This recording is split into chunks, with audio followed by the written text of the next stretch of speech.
Dunyoning eng mashhur blogerning salkam 10 millionga yaqin odamni hayratda qoldirgan shokoladli tortini birga tayyorlaymiz. Tayyorlanishi aslida judayam oson va zakazlarga bemalol tayyorlasangiz bo'ladi.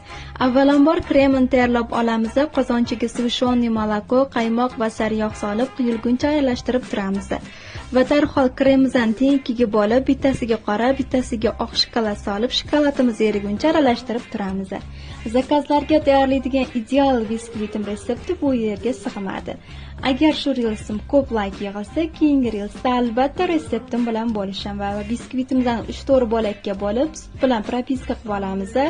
Birinchisiga qora kremimizdan tekislab olib, keyingisiga bo'lsa oq kremimizni tekislab olamiz va muzlatgichga kamida 3-4 soatga yuboramiz. Ustini xohishga ko'ra bezatamiz va men ganaj bilan bezatdim.